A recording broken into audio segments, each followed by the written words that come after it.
what I'd like to do is table my report of my trip to India. And the resolution will be that we receive the Mayor's report of the trade delegation to India. So comments in support of my motion.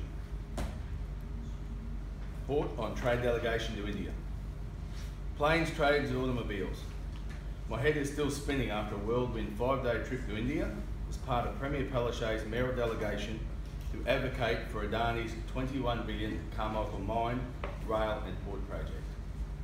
It seems like a decade ago that I packed my bags early in the morning of Wednesday, March 15 and started the long journey to Mumbai, India.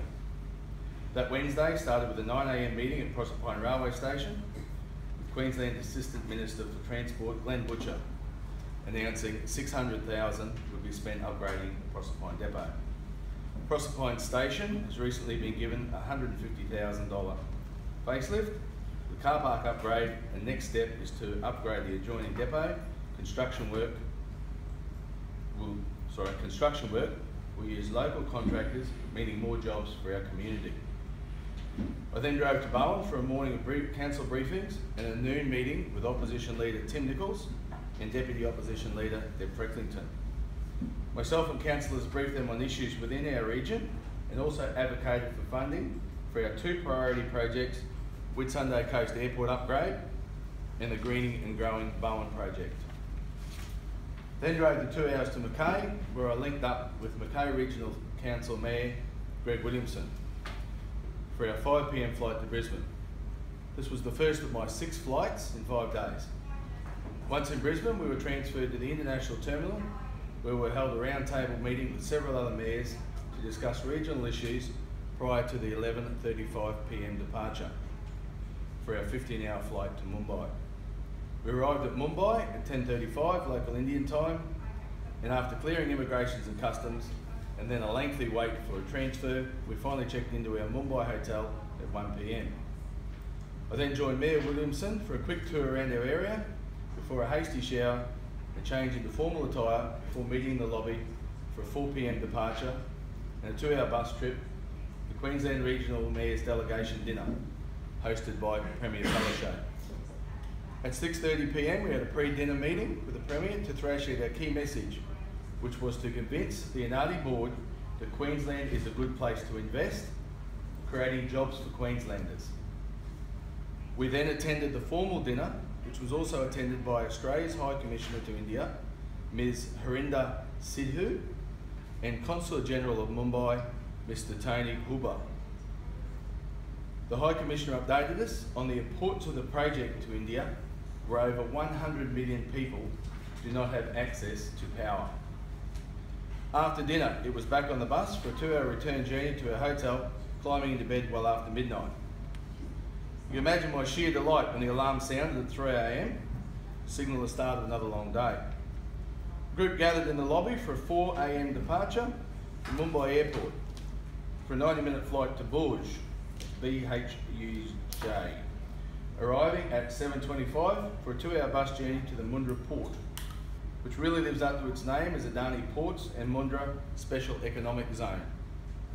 Mundra is one of the 8 ports that Adani operate in India, as ideally located to have easy access to 3 key industrial zones. While at Mundra, we were taken on a tour of a massive infrastructure facility by CEO of Mundra Solar, Mr. Samir Vora, followed by lunch with the Adani Group Executive. I understand that Mr. Adani has confirmed to Premier Palaszczuk that his board was expecting final approvals for the Australian Government by May or June, after which construction would begin, and further pending the final board approval, his company expected to push the green go button with actual work commencing in August. The tour of Mundra Special Economic Zone also opened my eyes to the wider opportunities involving in collaborating with the Adani Group, as contrary to popular opinion, only 30% of their core business is devoted to mining and thermal power. Adani are also major players in agriculture and solar energy. So building relationships with one of the world's largest integrated companies presents significant opportunities for future projects and more importantly, jobs for the Whitsunday residents. In the current scenario of climate change and global warming, the usage of environmental friendly technology is key. And we were told how the Adani Group is committed to energy and also environment conservation, while also addressing the nation's energy requirements. In the country's desire to provide power to more than 100 million people currently with no electricity, the challenge is striking a balance between renewable and coal-powered energy. Currently, these people are burning trees, dung, or whatever they can find simply to cook meals. We were told the Adani Group is investing $2 billion to construct solar panels and solar photovoltaic cells. The plant at Mundra includes a solar cell and a module plant with a capacity of 1,200 megawatts. Mr. Vohra told us his aim was to build 1 million solar panels annually and build a solar power capacity of 10,000 megawatts by 2022. The port and rail facility at Mundra is almost 5 times the size of Abbott Point and certainly shows that Adani are proven infrastructure builders.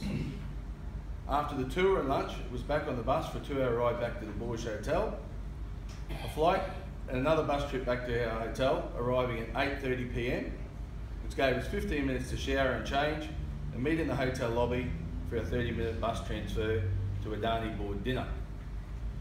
We had a meeting with the board prior to the dinner with Mr. Gotham Adani, giving a further update on the Carmichael Mine, Port and Rail project. This was followed by a speech from Premier Palaszczuk, who reassured the Adani Group of the support of the project by the Queensland Government and regional governments. Each mayor was then given the opportunity to speak. I said my passion as Mayor of the Whitsunday region is to advocate for jobs and business opportunities for our residents that can arise out of this project, as our community is doing it very tough. The meeting finished after 10:30 p.m, and then it was the Adani board dinner, where I had the opportunity to speak to several key figures on the board. After dinner, it was back on the bus to our hotel. It was after 1 a.m. before we were back in our rooms, ending an arduous but fruitful 22-hour day. Next morning, it was time for the long journey home. We were also provided another opportunity for me to speak with Premier Palaszczuk at the airport to discuss Whitsunday Regional Council's 2 main projects.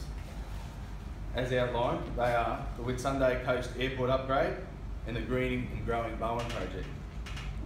I continue these positive discussions with key senior staff of the Department of Premier and Cabinet on the plane trip home. I'm confident that our perseverance and persistence to push for collaborative funding will pay dividends very soon.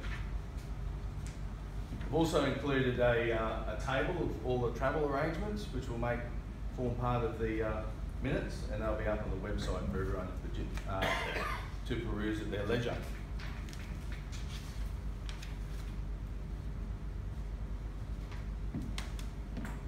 So I'll read my motion that Council receives the Mayor's report on the trade delegation to India. I call for the vote. All those in favour? The motion is carried 7-0. Thank you.